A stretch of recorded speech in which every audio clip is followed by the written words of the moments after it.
We're live and we're recording.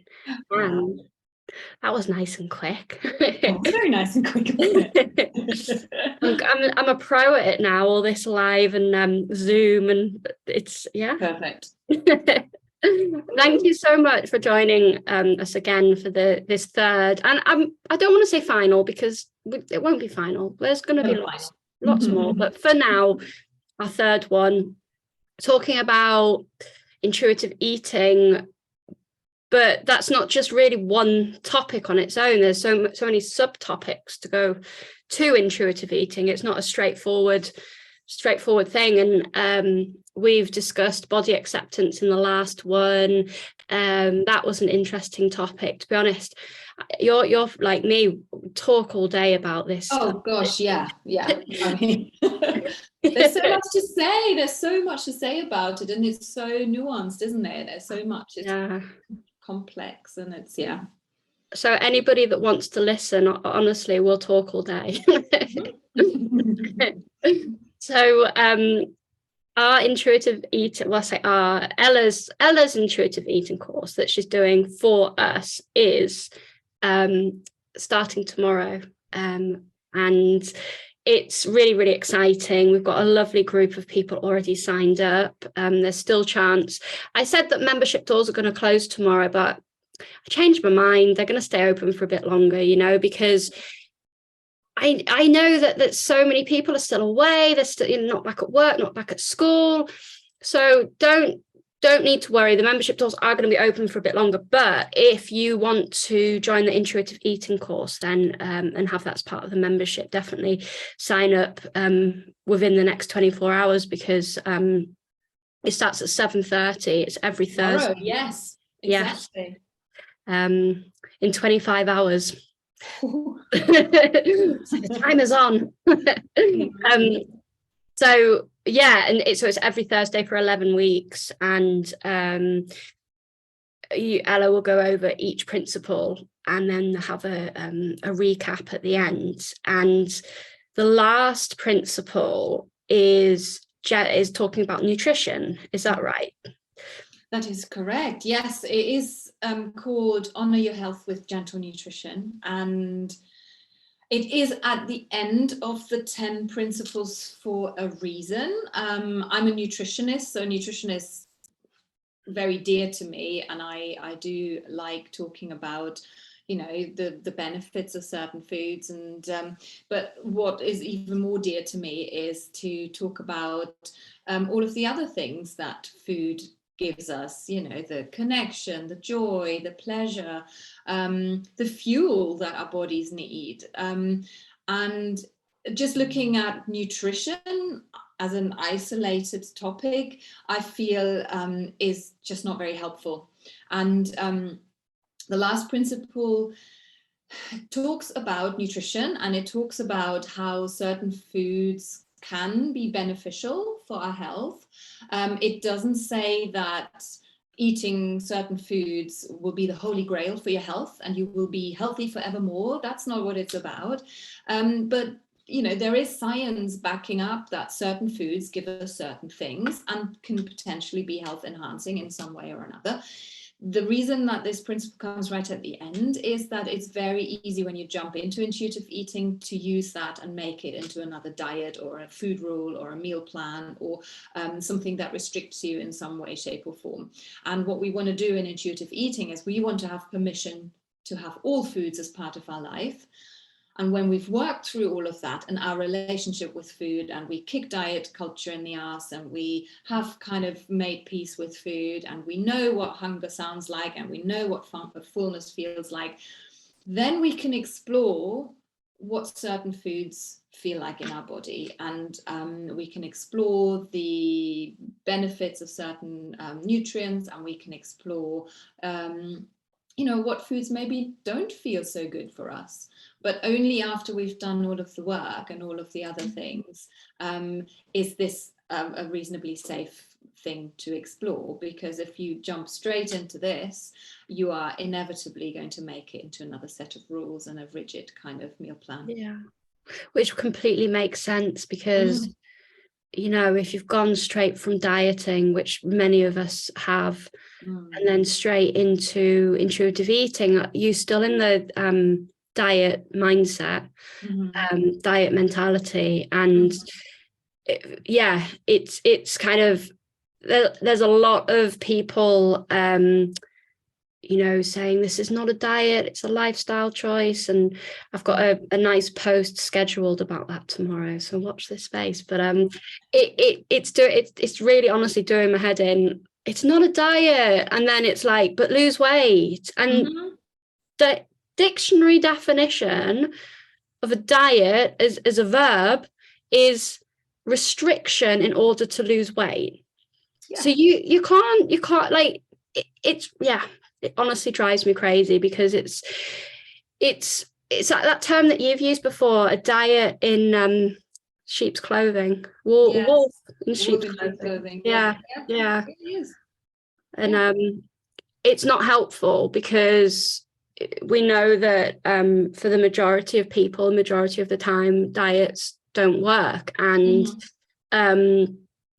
intuitive eating is not just another diet, and it genuinely isn't. There's so many people saying it's not a diet, but please trust us, this is not a diet, because that's not what we're about. And it, you know, you go through quite a journey with this, and the great thing about this this course is that you can share it with a group of other people that you know that can do it with you and ask questions and know that you're not alone, and you know that food is so important on so many levels. And yeah, absolutely. And that's the key, isn't it? It's the different levels that food is important for us. You know, as I mentioned, it's the social interaction, it's the fuel, it's the enjoyment, it's the, you know, sometimes it's the comfort, it's the pleasure, and it is the nutrition as well. But nutrition is only a part of it. And for a lot of people, it's the overriding factor of whether they eat something or not. Is, well, is it nutritious? Is it healthy? And there's so much misinformation out there. And I know so many people personally, as well as, you know, seeing them on social media, that go off down a rabbit hole on a berry that is supposed to be giving you however much vitamin C, or they only buy one type of whatever it is, and just because, you know, they think that it's more nutritious. All of this kind of clean eating is a bunch of nonsense, and it's those kind of things that I get very riled up about. And I just think that that's not what intuitive eating is all about. It's about, you know, flexibility and things that make sense, but also what does it feel like in your body? You know, for some people, say eating lentils is the best thing ever because they can actually go to the loo now finally because they've got some more fiber. For some people, it causes massive issues because they may be allergic, or they may just get really bloated. So it isn't one size fits all. You can't just say that food is good, that food is bad, because that's not how things work. And you know, what one person needs and feels good with may not agree with another person. And you know, it's all about being flexible and being sensible about it. And the last principle of the intuitive eating framework really epitomizes that. It kind of really brings home that yes, there are some there's scientific evidence for certain things, but you cannot see it in isolation. Only because a rat reacted really well to that particular berry doesn't mean that it'll give you you know, longevity or perfect health. It just doesn't work like that, unfortunately. Well, this is the scary thing, is that a lot of the sort of studies aren't even done on humans. You know, exactly. I was listening to this podcast today, Diary of a CEO, Steve something or other, Steve, and he was interviewing Tim Spector, I think he's called. Yeah.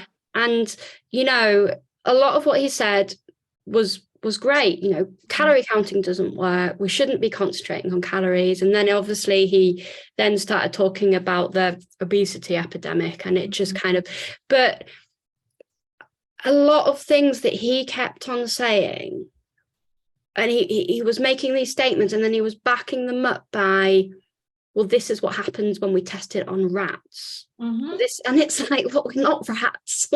Yeah, we're not rodents. So like, yeah, okay, it's been tested, and some of it may, but the thing is that we're not rats, we're not, Mm-hmm. not rodents, and we're all bloody different anyway. So even, you know, we're all going to react completely differently, you know. And he was saying about two identical twins, same upbringing, they don't have exactly the same levels of health. They have different, you know, they're different. And so therefore you can't then say, well, because it was tested on rats, it's this way, and then on the same podcast say that two identical twins are completely different, so there's not a one size fits all. So do you know what I mean? Like, and you know, it's this, there's so much, as you've said, and you've said so many times before, and me, so much misinformation,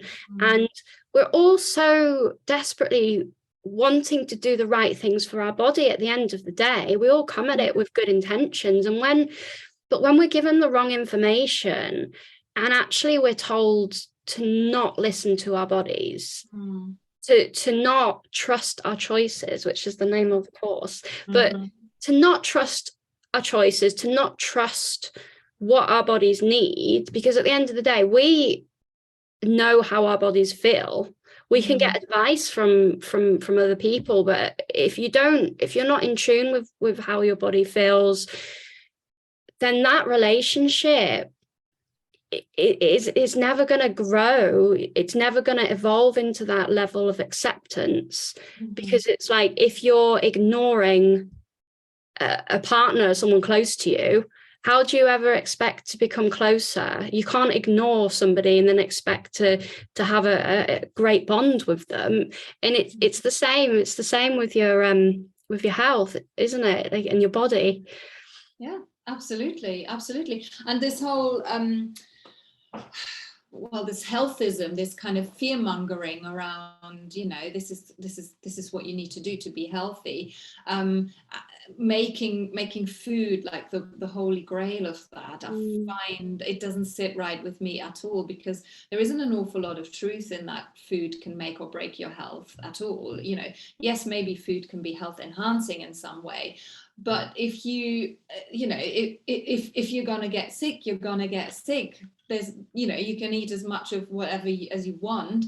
It is very, very unlikely to prevent you from getting something if, let's say, you're genetically predispositioned to get it, or if, you know, the environment is such that it triggers you to get a particular illness. It's just very much it's just driven by fear mongering, and obviously by the diet and wellness industry, who's making a very big fat buck on it, because, you know, they're selling you a solution to a problem you haven't even got yet.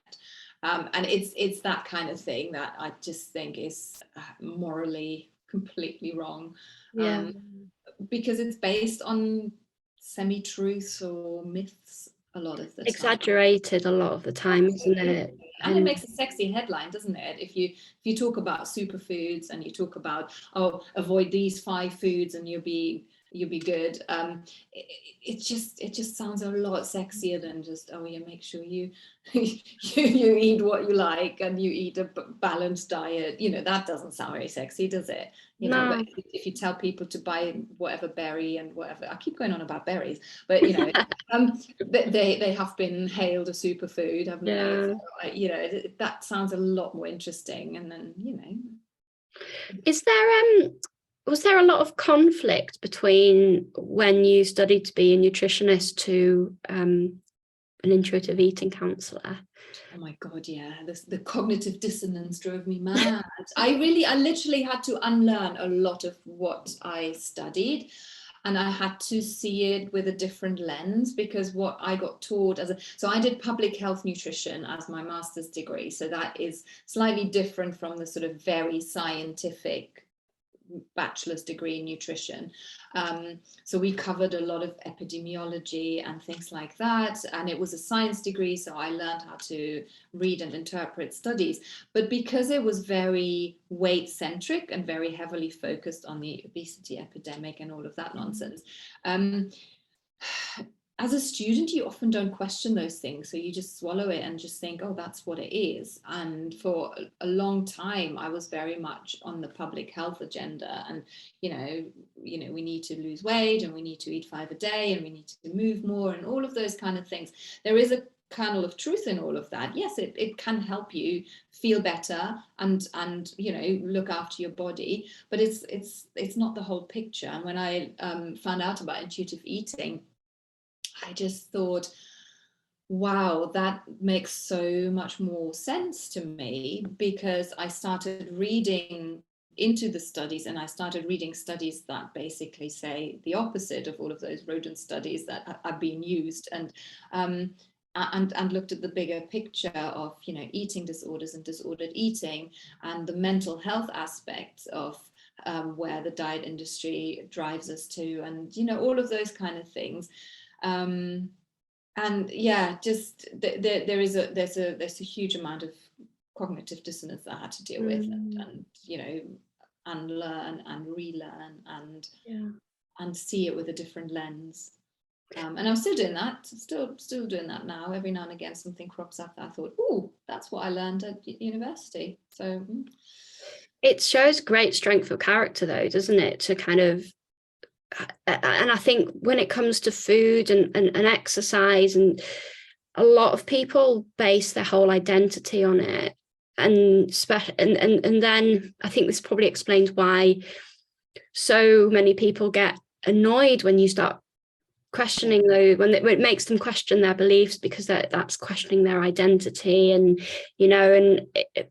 it's the same, on some level with the fitness, with learning the fitness. And I've had quite a few people contact me recently and said, I want to be a health at every size personal trainer. For some reason, so many people, I don't know if it's because it's the new year, have said, where did you study? And it's like, well, there isn't a course, unfortunately, that's for health at every size, like a personal training. You have to take the course, and then you have to do your kind of like almost like your own learning and bits and bobs from, there are a few that you can do alongside your course. But I went off on a tangent then, but it's a good comparison, because there isn't really, is there? At least we have that certification program where you can become an intuitive eating counselor, but there isn't anything. You kind of have to go through the mills of diet culture PT training, and go through it with doing something else on the side, so that you don't get completely absorbed. And this is why partly why the fitness industry is the way it is. It's the learning, and majority of people do come at it with, as I say, the good intentions, because that's what they've been told, that's all they've ever known. But it's being sort of critical if you're thinking about it, and just coming at it and thinking, well, actually, truly, if you're being 100% honest with yourself, has this way of living really worked for you mentally and physically? Has it made you feel? And if it has, then that's great, but it doesn't for everybody. Majority doesn't work. And it's like, and we've spoken in previous the first live we did, was asking about if you still want to lose weight, but you're sick of dieting. And anybody that's watching back that didn't see the first one, we can send you that live. I'm just going to have a look and see. Don't think we've got any comments, but anybody that's watching this back again, I've already had a few people message me, because we're recording this, to send the link to it. But yeah, any questions at all? And even if you miss the first couple of sessions, you can always join. Would you say, Ella? A couple of sessions in to the course. Yeah, absolutely. I think there's there's different entry points to this whole thing anyway. For some people, and I noticed that with my clients, that I don't start at the same point with everybody. For some people, something might be more pertinent. For others, it might not be an important thing to consider because they don't necessarily have a problem with it. So I think there's that you can always start a little bit into the program for sure. Yeah. Wow. I'm very excited. I'll be logging in tomorrow for sure. Oh, Wow. I'm super excited. I just, I loved the last one so much, and we had such a beautiful group, and it was such an honor to be part of it. So I'm really looking forward to tomorrow. Yeah. Oh, well, we will end here. I've got a glass of wine next to me talking about gentle nutrition. That sounds good. Midweek bit of wine. It doesn't feel like midweek, honestly. It feels like Friday, but yeah. I've been thinking it's been Monday all day because it's first day back to work for me. So I feel my mind is frazzled. I don't really know. It's that horrible bit after like New Year, isn't it? It's sort of after Christmas and New Year, and then you start taking the Christmas decorations down, and oh wow. Thank you so much, Ella, for your time. Honestly, as always, it's been a pleasure. It's just honestly absolutely amazing. And if anybody's got any questions about one-to-ones as well, Ella's the person, because if you find that actually one-to-one counselling is going to be better, or for the learning about intuitive eating, then obviously contact her directly, and I'll pop the notes, her contact details and website underneath. Yeah, thank you for doing that. I would say generally, if you're just interested in intuitive eating, this course is perfect for you because it'll help you get an idea of it, and it'll give you some very practical ways of integrating it into your life. And you have that community aspect, which I think is super important, because sometimes we feel we're a bit on our own with the whole thing because there's so many people talking about dieting, and if you're the only one who isn't, it feels a bit lonely sometimes. So having that community is really important. But I would say if you have some quite sort of complex issues or a history with sort of very disordered eating, you might find the course maybe a little bit triggering in the way that you won't then have someone to support you individually, because we're in a group. So there's certain things, I'm always happy for people to share stuff, but if you feel like that is something that you're unable to do, then maybe one-to-one work, or whether that's with me or somebody else, someone that you feel comfortable with, I think that's really important to consider. It's honoring that there is no one size fits all, and you can't fail at intuitive eating. It's just all learning each day. Okay, I'm gonna let you go so I can go and enjoy my wine. Yeah, you enjoy your wine. I'm gonna make some fish finger sandwiches now, so yummy. I'm looking forward to that. Oh, thanks, Ella. Pleasure. See you soon. Bye.